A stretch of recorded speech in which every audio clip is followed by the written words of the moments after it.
Hey you komika, welcome to PPK Bacerita. Heyo komika. Heyo. Heyo. Welcome to PPK Bacerita. Bacerita apa? Bade Ngarjo. Oke Kak Lin, di episode PPK Bacerita kali ini kira-kira apa ya yang akan kita bahas? Nah, kita akan bahas sama-sama dari buku ini. Wanita yang sehat secara emosi khususnya yang ada di bab 3 tentang berhenti mati-matian terhadap hal-hal yang salah. Oke, Nia. Wah, pembahasan yang begitu tajam ya Kak. Wow, setajam apa? Tajam Silet. Sepertinya bukan hanya kita berdua saja yang ada di room ini Kak. Wow. Ternyata sudah ada narasumber yang kita datangkan jauh-jauh dari Makassar. Wah, luar biasa ya. Siapakah dia?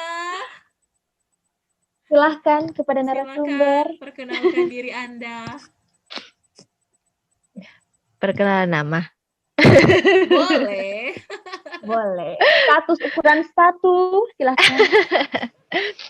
Halo komika, saya Feren. Udah, itu aja.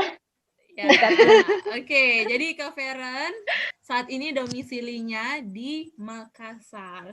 Sehari-hari bertugas sebagai apa ya kira-kira? Menurut kalian dari potongan rambut ini sebagai apa? Oh, sudah kelihatan ya. Siap, komandan. Ya, sebagai polisi wanita di Polda Sulsel.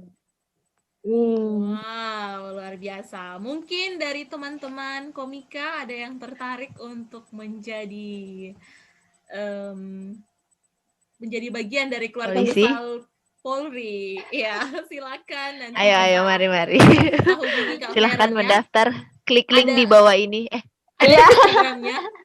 Nanti Kak Feren bisa bagi Instagramnya. Nanti adik-adik bisa DM ke Kak Feren. Oke? Oke, follow ya, Feren Fiska. Iya. Numpang Promosi narasumber promo. kita ini ya. Iya, Nia. Oke, jadi lanjut. lanjut. Nanti kita pada curhat. Iya. Oke, silakan Nia. Oke, kita langsung straight to the point aja. Asik. Kita langsung melemparkan saja beberapa hal kepada narasumber kita. Oke, Kak Feren. Pernahkah Kak Feren ketika sementara sibuk mengerjakan banyak hal nih, atau mungkin kegiatan, terus ketika dimintai tolong dan Kak Feren sulit untuk mengatakan tidak. Apakah Anda pernah memiliki pengalaman seperti itu? Ya, pernah. Banyak kali, tapi yang mau diceritain satu aja. Oke. Oh ya. Ya, jadi waktu itu semester 6, semester yang tersibuk, di mana saya mengontrak 24 SKS.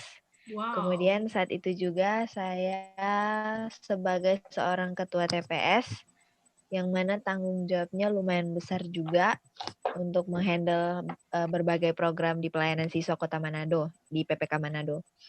Nah, jadi dengan semester yang begitu sibuk, tanggung jawab yang begitu banyak sebagai ketua TPS, kemudian ada juga beberapa orang yang kadang meminta tolong, misalnya, atau mungkin adik-adik misalnya bertanya, Kak bisa tolong nggak ini editkan MFES. Tahu MFES kan? Oh, mungkin sekarang udah nggak ada MFES ya. Manado Fellowship of Evangelical Students. Semacam Itu komik bulletin. Oh, nah, iya, gitu. iya.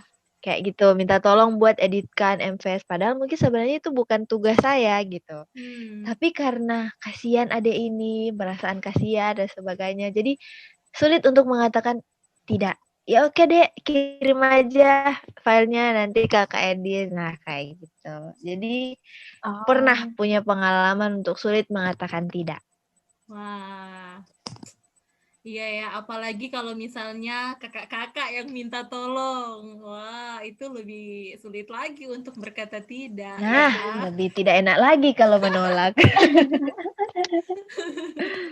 Oke, padahal sebenarnya waktu itu Feren lagi padat-padatnya dengan 24 SKS, itu otomatis sangat padat dan sibuk, belum lagi tugas kuliah, dan juga pelayanan yang harus diurus. Nah, apa yang sangat menguras energi dari Iya. Feren saat itu?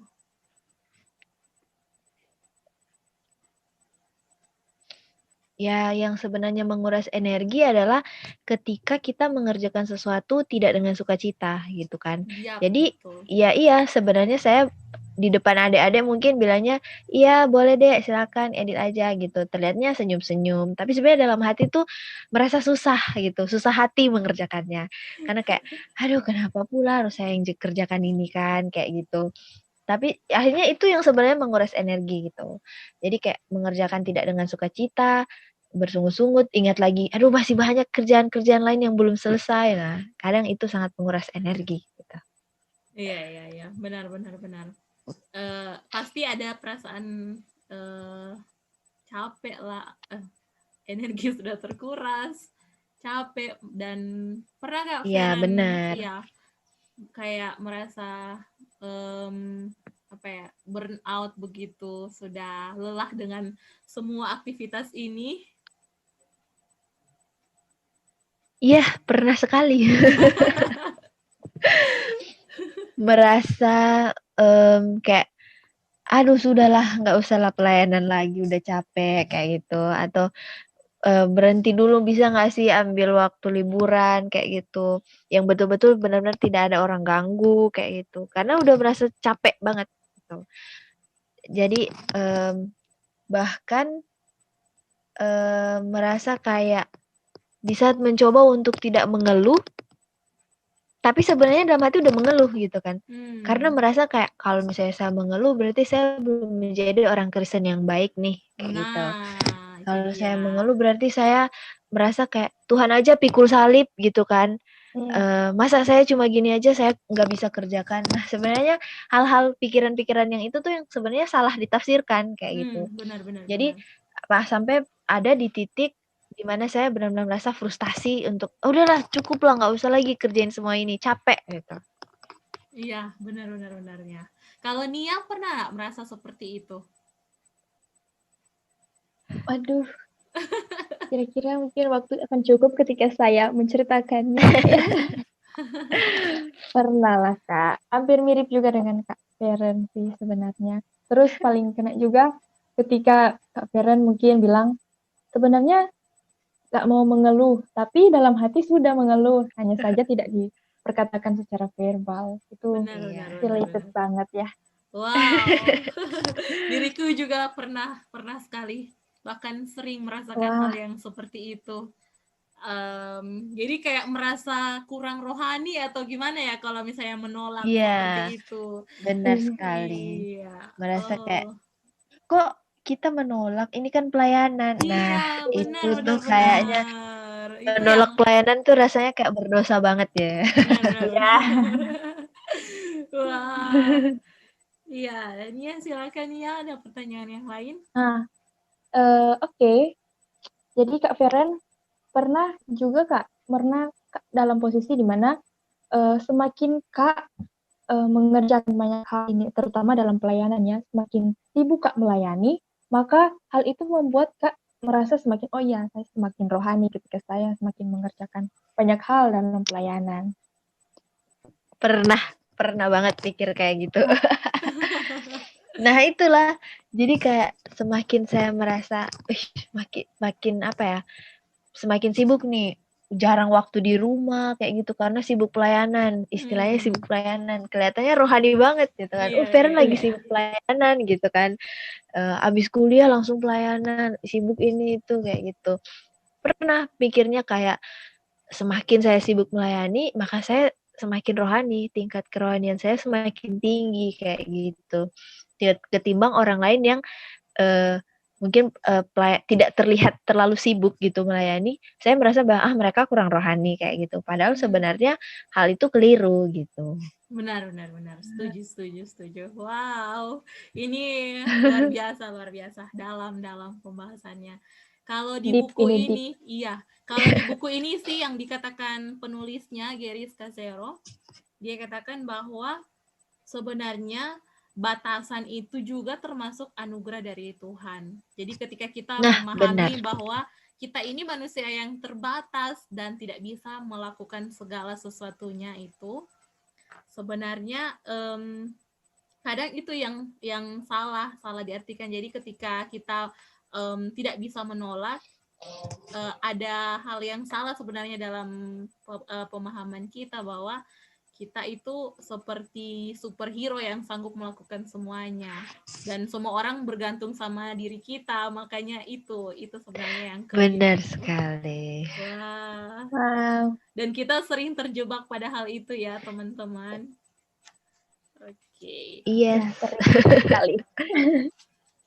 Ini malahan di sini dikatakan juga kita biasa berpikir bahwa ya Jesus first, other second, yourself Nah, third. joy. Nah, ya joy itu ya disingkat joy. Jadi kita menempatkan kebutuhan orang Tapi pada lain, akhirnya kebutuhan orang lain yang di atas kebutuhan kita. Tapi pada akhirnya gimana? Yun, lanjut. kita kehilangan sukacita yang sejati. Ya, benar. Keren. Nah, ini dalam ya. Oke. Lanjut nih ya. Nah, jadi menurut Kak Feren, apa sih yang menjadi sukacita sejati kita? Sebenarnya kalau mau ditanya apa yang menjadi sukacita sejati kita, adalah ketika kita benar-benar mengerjakan apa yang Tuhan mau. Gitu. Jadi kadang kita merasa bahwa namanya pelayanan berarti ini yang Tuhan mau gitu loh. Jadi semua pelayanan kita terima aja kayak gitu. Kita merasa orang lain minta tolong ke kita menolong orang lain, ini pun pelayanan. Ya udah kita dengan sukacita aja ngelakuin itu. Padahal kita sebenarnya sedang kehilangan diri kita, sedang kehilangan jiwa kita gitu. Nah, apa yang sukacita atau kegembiraan sejati kita itu sebenarnya benar-benar bergantung pada ketika kita mengenal Kristus secara pribadi, kita pasti akan tahu gitu hal mana yang bisa kita lakukan, hal mana yang mampu kita lakukan, dan hal mana yang tidak kita lakukan. Karena ketika kita mengasihi diri kita sendiri pun dengan benar, maka itulah kegembiraan ataupun sukacita kita yang sejati gitu. Jangan sampai kita menolong orang lain atau berusaha untuk mengasihi orang lain, tapi kita sulit untuk menolong diri kita sendiri, mengasihi diri kita sendiri. Maka kita pasti kehilangan sukacita yang sejati. Wah, setuju sekali. Wow. Keren. Nah, kalau menurut Feren, apa sih yang paling berharga dalam hidup Feren? Ya, apa yang paling berharga? Kalau dulu, bahkan mungkin sampai sekarang ada sedikit-sedikit ya, kadang berpikirnya apa yang paling berharga bagi diri saya itu adalah ketika saya bisa mencapai hal-hal yang saya inginkan. Jadi ketika ada sesuatu yang saya harapkan, kemudian saya bisa mencapai itu, maka itu menjadi hal yang paling berharga gitu menurut saya. Tapi pada akhirnya saya menyadari bahwa apa yang paling berharga dalam hidup saya adalah ketika saya bisa mengerjakan apa yang Tuhan mau gitu. Karena apa gunanya saya hidup mengejar hal-hal yang hanya untuk kepentingan pribadi saya dan pada akhirnya tidak mengejar apa yang Tuhan mau dalam hidup saya. Nah, itu juga jadi apa yang paling berharga bagi saya itu bagaimana ketika saya melakukan hal-hal yang Tuhan mau dan dikerjakan dengan penuh sukacita. Iya, jadi bukan sebagai beban gitu ya. Tapi benar-benar apa yang dikerjakan itu lahir dari kasih kepada Kristus. Yes, benar. Oke. Wah, ini luar biasa sih. Nah, bagaimana di dalam ketika Feren sudah membaca bagian ini, hal-hal apa sih yang ditolong dari Feren pribadi? Dari buku ini? Kalau dari saya pribadi, ketika sudah membaca buku Emotionally Healthy Woman ya, banyak hal yang benar-benar diubahkan gitu. Apa yang selama ini saya anggap benar menurut pribadi saya sendiri, ternyata itu adalah hal yang salah. Nah, contohnya itu tadi, mati terhadap hal-hal yang salah gitu.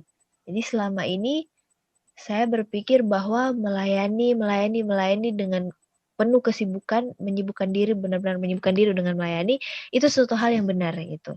Saya lupa bahwa saya ini manusia yang perlu berelasi dengan Allah gitu. Jadi tidak hanya sekedar menolong orang lain, berelasi dengan orang lain, tetapi saya juga butuh untuk berelasi dengan Allah gitu. Nah, ketika membaca buku ini, saya akhirnya menyesal gitu. Kenapa saya tidak membaca buku ini lebih awal ketika saya sedang sibuk pada saat itu gitu. Karena pada akhirnya ketika saya selesai menyelesaikan pelayanan saya di pelayanan siswa, maksudnya menyelesaikan pelayanan ini dalam artian sebagai kepengurusan ya, terlibat di dalam kepengurusan. Secara struktural ya. Saya merasa sangat-sangat bebas begitu. Karena merasa kayak akhirnya saya terbebas dari kesibukan-kesibukan ini dan itu seperti itu gitu. Karena merasa kayak saya sangat tertekan ketika ada di dalam pelayanan karena saya merasa terlalu sibuk. Saya merasa dituntut terlalu banyak hal gitu dan pada akhirnya menghilang setelah menyelesaikan pelayanan itu saya menghilang gitu dari pelayanan siswa. Sempat ada beberapa bulan lah itu saya menghilang. Mau dimintain tolong saya tidak mau dan sebagainya kayak itu. Karena saya belum membaca buku ini gitu. Karena saya merasa bahwa hidup saya waktu itu sangat-sangat tidak bisa mengatakan tidak. Apapun yang diminta ditolong ke saya, Feren bisa nggak bikin ini? Sebenarnya udah banyak hal yang saya kerjain, tapi karena merasa ini pelayanan nggak boleh menolak. Iya bisa dengan senyuman palsu. Saya bilang bisa gitu kan gitu. Iya, pada ini saya menyadari bahwa itu sebenarnya sedang menutupi kebohongan-kebohongan yang saya buat gitu loh. Dan ketika membaca buku ini, saya merekomendasikan teman-teman yang sedang dalam pelayanan saat ini yang mungkin sedang mengalami kesibukan untuk membaca buku ini agar tertolong gitu. Sebenarnya buku ini bukan cuma buat wanita saja gitu kan, karena ini pengalaman penulis pun dengan suaminya begitu. Iya, benar. Jadi siapapun itu pasti bisa membaca buku ini gitu. Nah, saya menyarankan untuk benar-benar membaca buku ini agar tidak terjebak pada kesibukan semata dalam pelayanan yang terlihatnya seolah-olah sangat rohani, tapi sebenarnya itu sedang membunuh jiwa kita gitu. Iya. Jangan sampai kita kehilangan sukacita yang sejati, bagaimana relasi kita yang benar dengan Allah itu jangan sampai kita kehilangan relasi kita dengan Allah itu. Jadi kita sibuk melayani orang lain, tapi kita lupa siapa yang sebenarnya kita layani, Allah atau manusia kayak itu. Ya. Itu yang perlu terus kita tanyakan ya pada diri kita. Apakah kita benar-benar melayani Tuhan atau kita sebenarnya lagi melayani diri kita sendiri karena kita mau dipuji kah atau mau diterima pengakuan orang lain dan sebagainya ya. Wah, itu luar biasa. Keren. Oke. Kalau dari buku ini juga dikatakan juga di sini Tuhan tidak pernah meminta kita untuk mati terhadap bagian-bagian diri yang membawa kehidupan bagi jiwa kita. Jadi seperti tadi yang Feren bilang, bukan berarti ketika kita sedang sibuk dengan kuliah kita, dengan sekolah kita, pelayanan kita, maka kita itu seperti kurang rohani ketika kita melakukan aktivitas lain di luar daripada itu, misalnya kayak jalan-jalan kah, rekreasi, atau santai dengan keluarga. Itu bukan hal yang kurang rohani, tapi sebenarnya itu sangat penting bagi jiwa kita sendiri ya. Ya, bagaimana kalau di dalam kondisi yang Feren benar hadapi? Sekali, Kak. Bagaimana Feren akhirnya ketika selesai membaca buku ini kemudian menyadari bahwa ternyata penting juga kita untuk bisa berelasi dengan keluarga atau dengan teman-teman, atau juga kita bisa menikmati alam ciptaan Tuhan. Bagaimana? Nah, ketika selesai baca buku ini, tentunya bersyukur sekali ya, Kak. Karena akhirnya dibukakan lagi gitu, pemahaman-pemahaman yang sebenarnya salah selama ini. Dan akhirnya berusaha untuk bagaimana mengenali diri lebih dalam lagi. Jadi, berusaha mengetahui apa yang sebenarnya saya mau lakukan, apa yang sebenarnya seperti misalnya kita ke pantai, kayak gitu. Itu bukan sesuatu hal yang kurang rohani gitu. Tapi justru mungkin dengan ke pantai kita bisa melihat wah betapa luar biasanya gitu ciptaan Allah. betapa luar biasanya mahakarya Allah gitu. Kita semakin bersyukur ketika kita bisa menikmati keindahan alam itu. Dan pada akhirnya kita mengalami sukacita yang sejati itu gitu. Dan ketika kita kembali melakukan pelayanan kita sudah disegarkan dulu gitu. Jadi ketika kita melakukan pelayanan kita pun tidak dilakukan dengan sungut-sungut gitu. Tapi karena sudah ada sukacita gitu dalam hati, dan pelayanan yang kita kerjakan pun pada akhirnya pasti akan lebih maksimal. Karena tidak mungkin kita bisa mengasihi orang lain kalau kita tidak mengalami kasih dengan Allah, dan pada akhirnya kita bisa mengasihi diri sendiri kayak gitu. Kalau nggak salah ada di buku itu yang bagaimana batas kita mengasihi orang lain, batas kita mengasihi diri sendiri itu adalah batas kita mengasihi orang lain juga, kalau nggak salah ada di buku itu. Saya lupa halaman berapa. Nah itu. Itu sih. Ya, di buku ini juga sebenarnya ada yang dibahas soal Enneagram ya.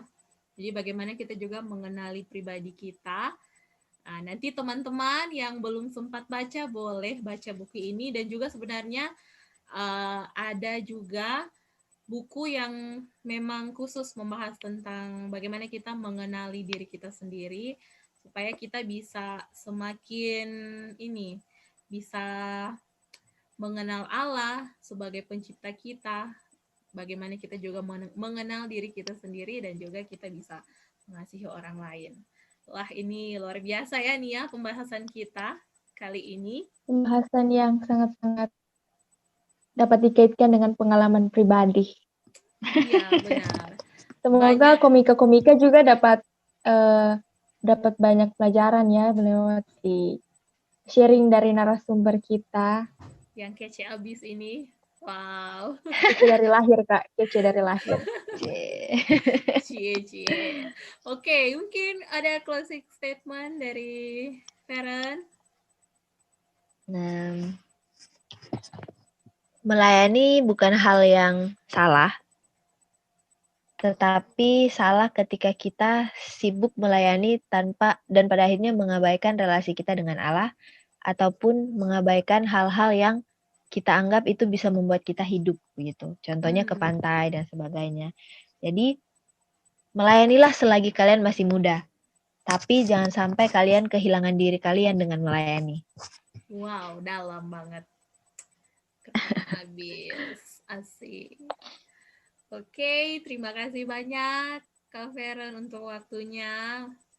Thank you, Kak. Tetap semangat melayani di Makassar. Oke. Semoga kita bisa cepat-cepat berjumpa ya setelah pandemi berakhir, mungkin akan ada jalan-jalan ke Manado. Atau mungkin kalian yang ke Makassar. Oke, bisa juga. Amin. Oke, terima kasih Nia. Terima kasih semua teman-teman komika yang sudah mendengarkan. Semoga ini bisa memberkati. Dan jangan lupa bisa dibeli bukunya di toko buku, ada di Gramedia juga, ada juga di Sekretariat Perkanta Sulut. Teman-teman bisa dapatkan buku ini. Buku Wanita yang Sehat Secara Emosi, 8 perkara yang harus Anda hentikan untuk mengubahkan hidup Anda. Nah, ini teman-teman komika bisa beli. Ini sangat recommended banget. Oke, thank you guys sudah bisa join, dan Tuhan memberkati. See you all. See you.